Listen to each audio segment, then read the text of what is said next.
హల్లెలూయా. Good morning.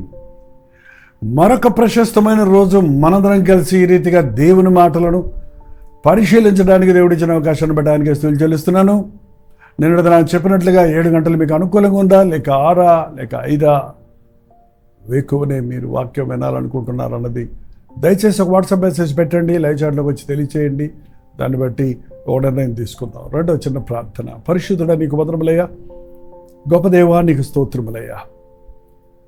ఆధ్యాత్మికంగా మేము బలపడాలని, అన్ని విధాలుగా మేము వర్ధిల్లాలని, నీతో సహవాసం చేస్తూ నీలా జీవించాలనే ఆశతో అనుదినము నీ గడప యొద్ద కనిపెట్టుకుంటుండగా మాటలాడుమని క్రీస్తు నామములో అడుగుచున్నాము తండ్రి, ఆమేన్.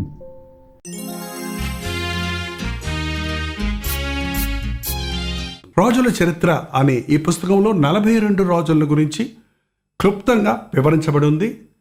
మొదటి దినవృత్తాంతాలు, రెండవ దినవృత్తాంతాలు, మొదటి రాజుల గ్రంథం, రెండవ రాజుల గ్రంథంలో ఉన్న 150 అధ్యాయాల్లో ఉన్న 42 రాజుల చరిత్ర ఓ చిన్న పుస్తకంగా మీకు సులభంగా అర్థం చేసుకోవడానికి అందుబాటులో ఉంది.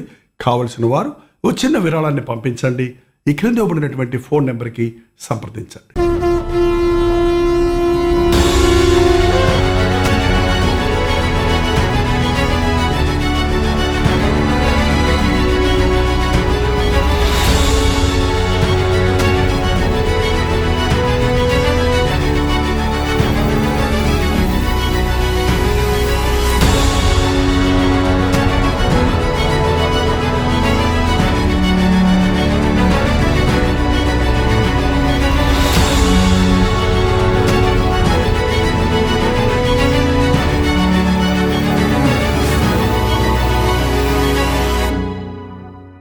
దేవునితో సహవాసం చేసేవారు దేవుని స్వభావాన్ని, దేవుని యొక్క మనస్సును ఎరుగుతారు, ఆ భారాన్ని పొందుతారు.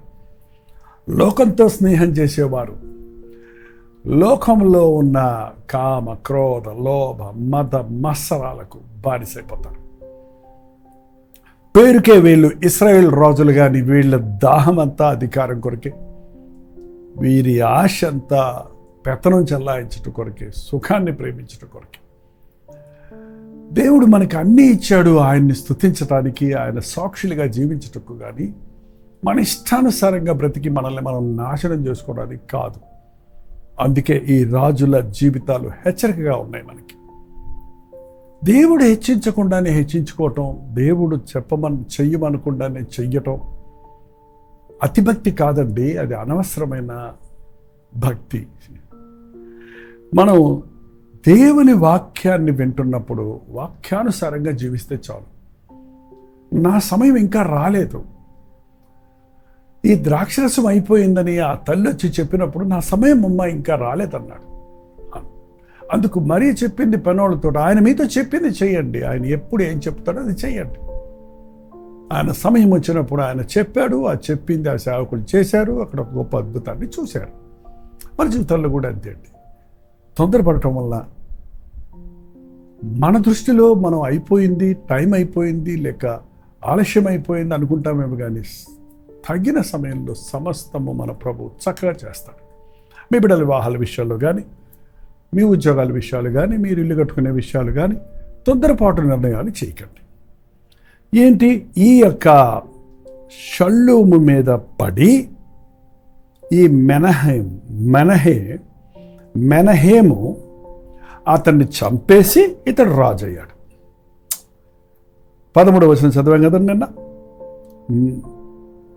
గాదీ కుమారుడైన మెనహేము తిర్సాలో నుండి బయలుదేరి షోమ్రోనుకు వచ్చి షోమ్రోను నుండి యాబేషు కుమారుడైన షల్లూము మీద పడి అతన్ని చంపి అతనికి మారుగా రాజు అయ్యాడు. సరే, ఈ మెనహేము తను తానే హెచ్చించుకున్నాడు, అతన్ని చంపి ఇతడు రాజు అయ్యాడు. మరి ఇతడు రాజు అయ్యాక ఏమన్నా చేశాడా? అతడు చేయలేనిది నేను చేసి చూపిస్తానన్నాడా? ఇతనేం చేశాడు? ఇతడు మెనహేము అంటే అండి ఆదరణకర్త అని పేరు, కానీ ఇతని ప్రవర్తన చూస్తే బహుక్రూరుడు, దుర్మార్గుడు, బాధ పెట్టేవాడు అనే అర్థం వస్తుందండి. అప్పటికే రాజ్యం పతనమైపోయింది. ఇంకా సంవత్సరం లోపులోనే 2 రాజ్య హత్యలు జరిగాయి. జకరయ్యను చంపేశారు, షల్లూమును చంపేశారు. ప్రజలందరూ గందరగోళం కింద ఉన్నారు. చట్టం లేదు, లా లేదు, సరైన రాజు లేడు. వజ్రాన్ని రాజ్యాంగాన్ని ఏమన్నా చక్కబెట్టాడా? ఏమన్నా సంస్కరించాడా? తన యొక్క ఖజానా నింపుకోవడమే పనిగా, కత్తుంది కదా నా దగ్గర, ఎవరినైనా నోరు మూయించేస్తాను. ఆహాహా, ఈ రోజుల్లో ఈ అణుబాంబులు ఉంటే చాలు అందరినీ భయపెట్టేస్తున్నారు. డబ్బుంటే చాలండి, అబ్బబ్బబ్బబ్బా, డబ్బుంటే చాలు ఎర్రవిగిపోతున్నారు మనుషులు. డబ్బుతో నేను ఏమైనా చేసేసుకోగలను, చేయాలని అంటున్నారు, కానీ డబ్బు చేయలేనివి చాలా ఉన్నాయండి. నీ డబ్బు ఉగ్రత దినాన అక్కడకు రాదు. కత్తితో నేనేమైనా సాధించవచ్చు అనుకుంటున్నావే కానీ నీతి న్యాయాలను నెలకొల్పడానికి కత్తి చాలు, కుదరదండి. నెపోలియన్ అన్నాడు, నేను కత్తితో రాజ్యాలను జయించాలనుకున్నాను, కానీ యేసుక్రీస్తు ప్రేమతో రాజ్యాలను స్థాపించాడు. అవును, కత్తితో అధికారం చెలాయించిన నెపోలియన్ ఏమైపోయాడో, అతని అనుచరులు ఏమైపోయాడో తెలియదు, కానీ ప్రేమతో, సహనముతో, త్యాగముతో నెలకొల్పిన పరలోక రాజ్యపు సువార్త ఈ రోజుకి విస్తరిస్తూనే ఉంది. దేవుని బిడ్డలమైన మనం ప్రేమించటం నేర్చుకోవాలి. ఈ కత్తితో ఇతడు అందరిని భయపెట్టుకుంటూ పోతున్నాడు. 16వ వచనం చూస్తే, మెనహేము రాగా తిప్సాహు పట్టణం వారు తమ గుమ్మములు తీయలేదు గనుక అతడు వారందరినీ హతము చేశాడు. ఆ రోజు పట్టణాలకి గుమ్మాలు ఉండేయండి, ఇళ్లకు ఉన్నట్టే. పట్టణాలకి గుమ్మాలు, పెద్ద పెద్ద ప్రహరీ గోడలు ఉండేవి. ఇతడు పెద్ద జబర్దస్తిగా తిప్సాహు పట్టణస్తులు అతను రావడం చూసి తలుపులు వేసేసుకున్నారు. గుమ్మములు తీయలేదట. తీయకపోతే ఎదిరించారని, అడ్డుపడ్డారని వాళ్ళందరినీ ఆ కాలు అన్ని నరికేసి ఉంటాడు. తలుపులు పగలగొట్టుకొని లోపలికి వెళ్ళి అడ్డొచ్చిన వాళ్ళందరినీ పొట్టన పెట్టుకున్నాడు, హతము చేసేశాడు. ఆ తిర్సాను, దాని చేరువ గ్రామములన్నిటినీ కొల్లగొట్టేశాడు. రాజు పంచిపెట్టాల్సినోడు కొల్లగొట్టుకుంటున్నాడండి. రాజు పేదలను కనికరించాలి, న్యాయం జరిగేటట్టు చూడాలి. అన్యాయం జరిగిస్తూ రాజ్యాలన్నీ కొల్లగొట్టుకొని ఆ గ్రామాలలో ఉన్న సొత్తులన్నీ తను పోగు చేసుకొని అచట ఉన్న గర్భిణీ స్త్రీల గర్భములను చింపేశాడు. గర్భవతులుగా ఉన్న వారిని గర్భాల మీద కత్తులతో చింపేశాడట. హేరోదు కంటే భయంకరంగా ఉన్నాడండి. పుట్టిన బిడ్డల్ని చంపమన్నాడు హేరోదు, కానీ పుట్టబోయే బిడ్డల్ని, గర్భవతులు గర్భాలని, అంటే ఎంత దుర్మార్గుడో, ఎంత క్రూరుడో ఈ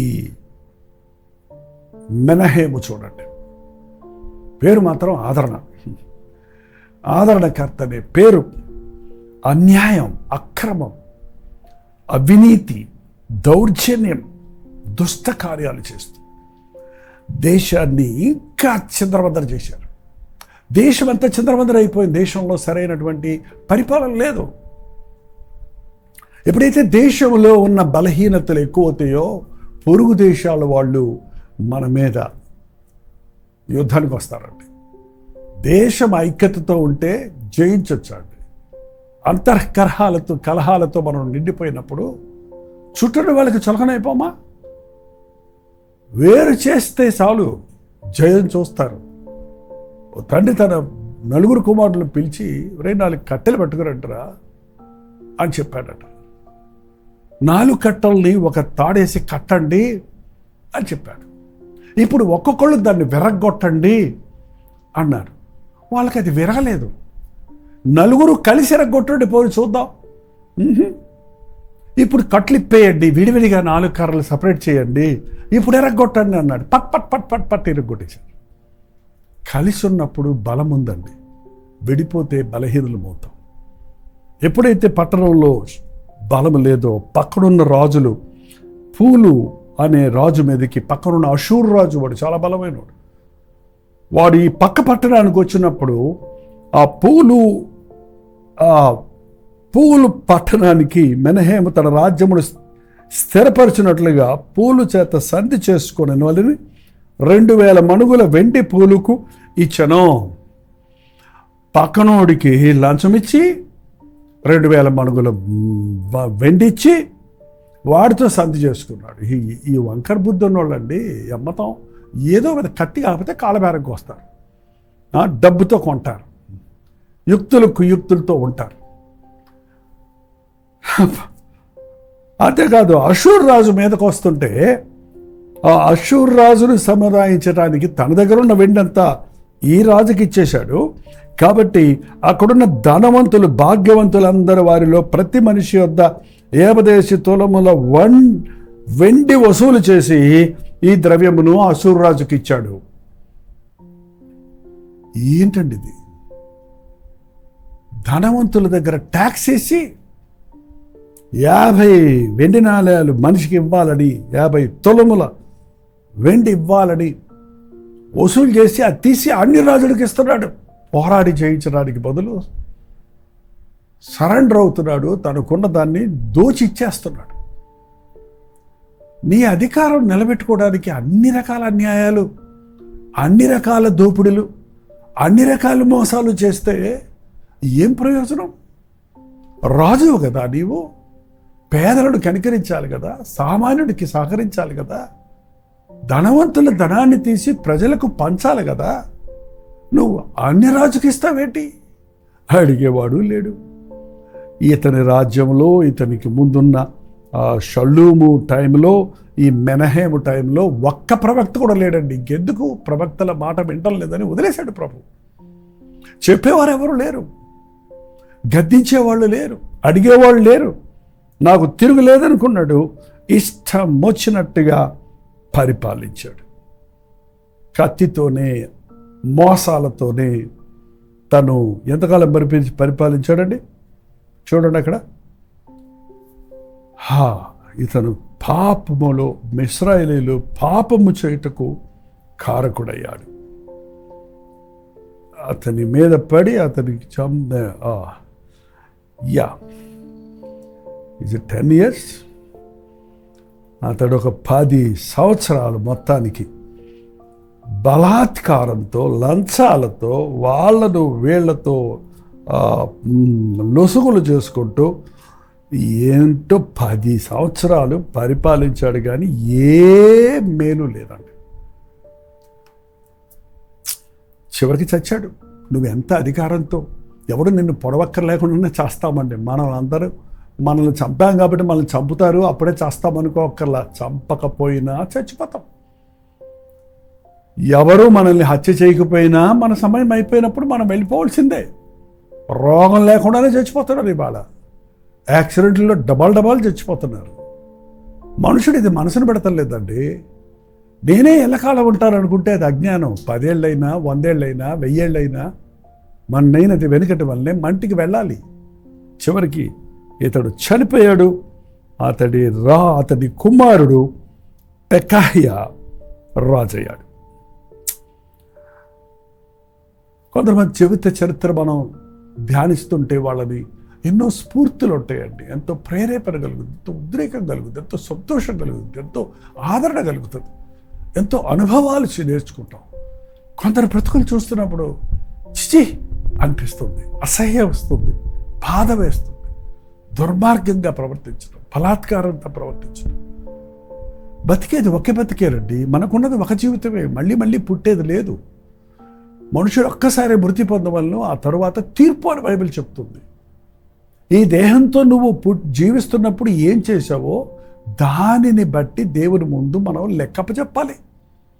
ఈ లోకంలో నువ్వు జీవించిన జీవితాన్ని బట్టే నీ మరణం తర్వాత నీకు ప్రతిఫలం ఉంటుంది. కీడు విత్తేవాడు కీడే కోస్తాడు, మేలు విత్తేవాడు మేలుకు వస్తాడు. ద్రోహం చేసిన వాడు దోచుకున్నప్పుడు ద్రోహం చేయబడతాడు. మోసం చేసిన వాడు మోసగించబడతాడు. అన్యాయం చేసిన వాడు అన్యాయం చేయబడతాడు. మేలు చేయువాడు మేలు పొందుతాడు. నమ్మకస్తుడు దీవించబడతాడు. ప్రభువా, ఇటువంటి చిల్లర జీవితం మేము జీవించక, గురిలేని బ్రతుకు బ్రతకగా, మహారాజు మహారాజైన మా యేసయ్య రాజ్యములో మేము ఉండాలనే ఆశతో నీ సాక్షులుగా బ్రతుకుటకు సహాయం చేయమని అడుగుదామా? ప్రార్థన. పరిశుద్ధుడ, ప్రేమగల్ల తండ్రి, మరొకసారి నీ పాద సన్నిధిలోనికి వస్తున్నామయ్యా. ఒకే జీవితం మాకు ఇచ్చావది త్వరలో గతించిపోతుంది. మీ ముందు నిలబడాలి. ఈ దేహంతో జరిగించిన ప్రతి దానికి ఇది మంచివైనా చెడ్డవైనా లెక్కప్పచెప్పాలని నీ వాక్యం సెలవిస్తుంది కనుక నీ వాక్యాన్ని నమ్మి మేము భయపడి మా జీవితాలను చక్కబెట్టుకుంటాం.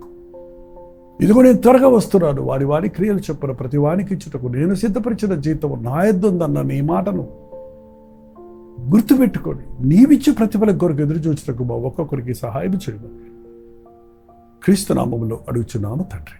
ఆమేన్.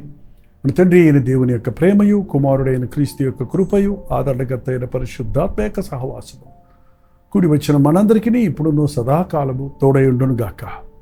ఆమేన్. దేవుని స్తోత్రం. మీ ప్రార్థనా అవసరాలు భారాలు 9540 నెంబర్కి, మీరు ఇతర దేశాల్లో ఉంటే 9100 నెంబర్కి ఒక టెక్స్ట్ లేక వాయిస్ మెసేజ్ ద్వారా వాట్సాప్ పెట్టండి. మీ పక్షంలో మేము ప్రార్థిస్తున్నాం, మీరు కూడా ప్రార్థించండి. తప్పక దేవుడు ప్రతిఫలం ఇస్తాడు. ప్రవచితమైతే మధ్యాహ్నం 3 గంటలకు హెచ్చరిక, అలాగే రాత్రి 9 గంటలకు కలవరి ప్రతి తోడిలో బలి కలుసుకుందాం. అంత ఒక దేవుని మహాకృప మీకు తోడైండును గాక.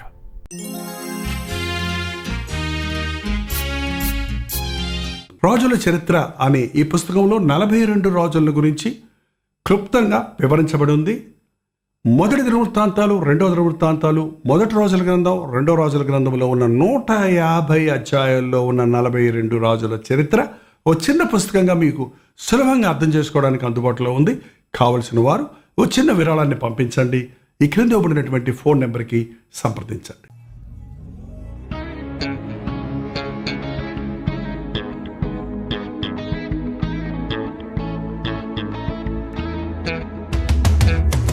హల్లెలూయా. జంట నగరాల్లో ఉన్న వారికి శుభవార్త.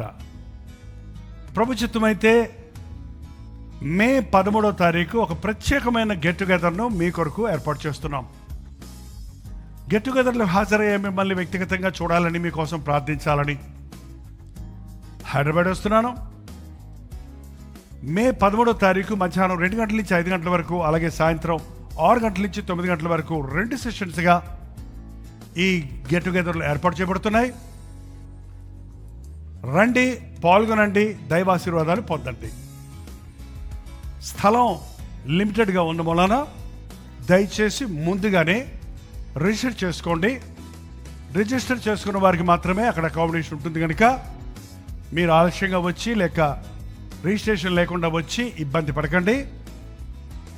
ఇదిగో QR కోడ్ మీరు స్కాన్ చేసుకోండి డీటెయిల్స్ కొరకు, లేదా ఒక వాట్సాప్ మెసేజ్ పంపించండి మీ పేరు వివరాలు, లేదా 8939393939 నెంబర్కి కాల్ చేయండి. చిరునామా గమనించండి. RNR auditorium, opposite to lotus spot road number 12, MLS colony, Banjara hills, Hyderabad. తప్పక వస్తారు కదా. ముఖాముఖి చూడటానికి, వ్యక్తిగతంగా ప్రార్థించడానికి అవకాశాన్ని కలుగు చేయండి.